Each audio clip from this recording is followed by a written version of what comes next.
Coach, before the game, we talked about defense, and you wanted to see your team defend, transition defense, and I think you couldn't have really asked for a better performance. Talk about what you saw on the court tonight and that performance heading into the CAA tournament next week. Well, I thought Hampton hurt us in transition defense. I thought they hurt us a couple different ways, and they were dangerous. I think our players learned from that game, and we've had no true point guard for the past month, basically, in our games. So that does affect our rotations dramatically. It does affect who's back in transition D. So our guys did a really good job working on that and understanding who was what. You should have heard the voices in the huddle. It wasn't as much as coaches as it was guys talking to each other. Hey, who's back? Who's where, right? So I thought that was good.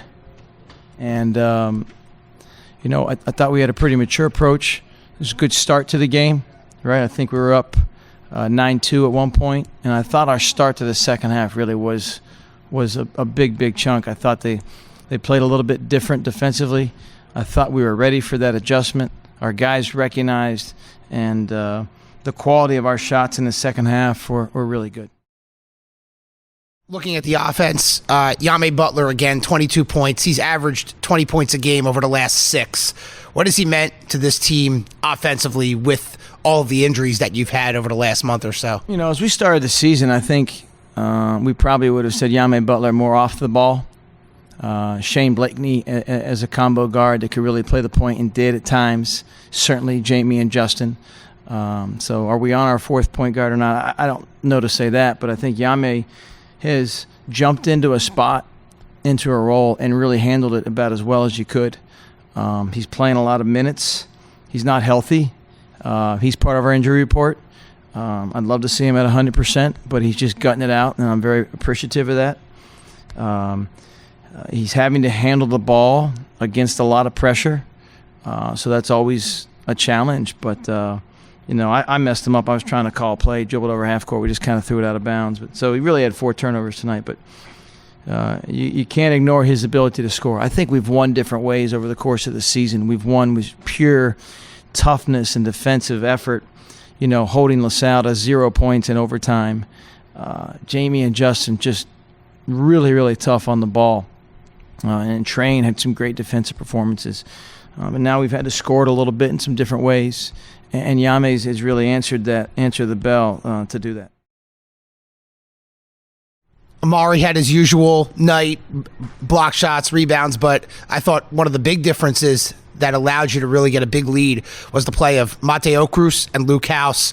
House with the drives. Okrus had a couple of drives, and he hit a couple of big threes as well. Talk about their contributions, and especially Mate Okrus, who has been struggling as of late to get that type of game out of him offensively. Yeah, they're consistent guys with their work ethic, and whether it shows up every day in the box score or not, I thought that Oak is just a guy every day after practice. He's consistent with what he's doing. He's in the gym. He's working. I still think we're all understand what he's capable of late in the season, and he might be getting in just the right form at just the right time. You never want to leave him open. Certainly he made teams pay tonight. I thought Amari did a great job finding him with how they were guarding things. But Oak is a high IQ guy. And I think the more impressive plays tonight weren't necessarily the threes, were the finishes at the rim and taking what the defense gave us. So that's where I get excited and proud of our guys and their growth. And, we try and stay possession by possession at a time. Don't get caught up with the score.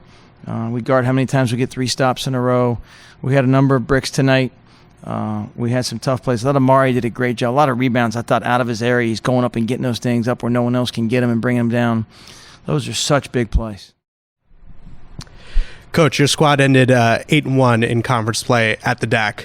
It's obviously a new environment here with the video board and the crowds. Talk about how much that has had an impact on the team and what you look forward to next season. Yeah, it's funny. We look at our team and how young we are from an experience standpoint, right? I think in the Ken Pom world, we're 298 out of 300.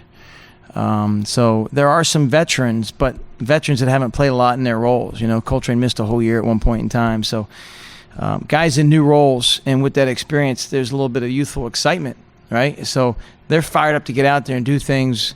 But this environment, I think the change has been noticeable with the scoreboard.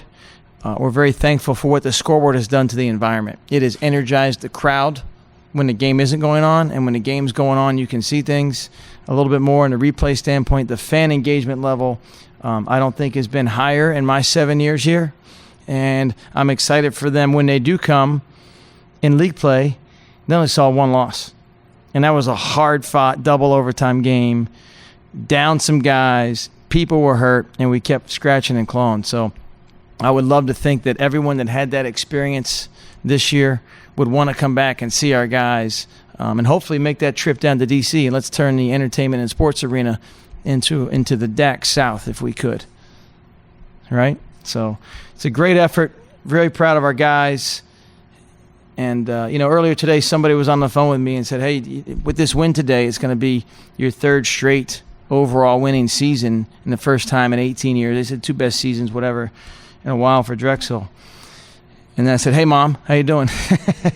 But the truth is, it's a big milestone for us just to show the progress. If you would have said, hey, you're going to lose 70% of last year's scoring, rebounding, and assist, and then you're going to take all your point guards away, right? And then you're going to lose your big men. And Garfield came back from an injury at Hampton.